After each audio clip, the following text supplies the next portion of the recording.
The United States is defending airstrikes it carried out in Syria and Iraq over the weekend against militias aligned with Iran that both the Syrian and Iraqi governments are calling a violation of their sovereignty, and the militias are vowing revenge.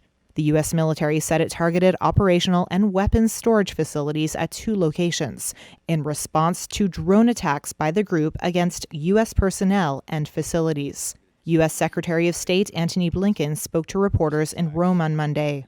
We took necessary, appropriate, deliberate action that is designed to limit the risk of escalation, but also to send a clear and unambiguous deterrent message. Iraqi militia groups aligned with Iran named 4 members of the Kataib Sayyed al-Shuhada faction they said were killed in the attack on the Syria-Iraq border and vowed to retaliate.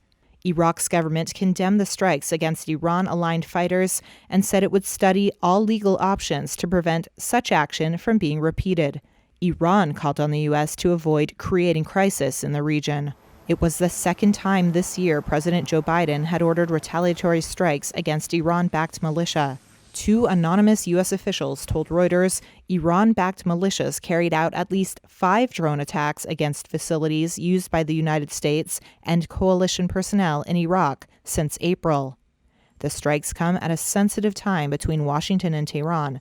Biden's administration has been looking to potentially revive the 2015 Iran nuclear deal.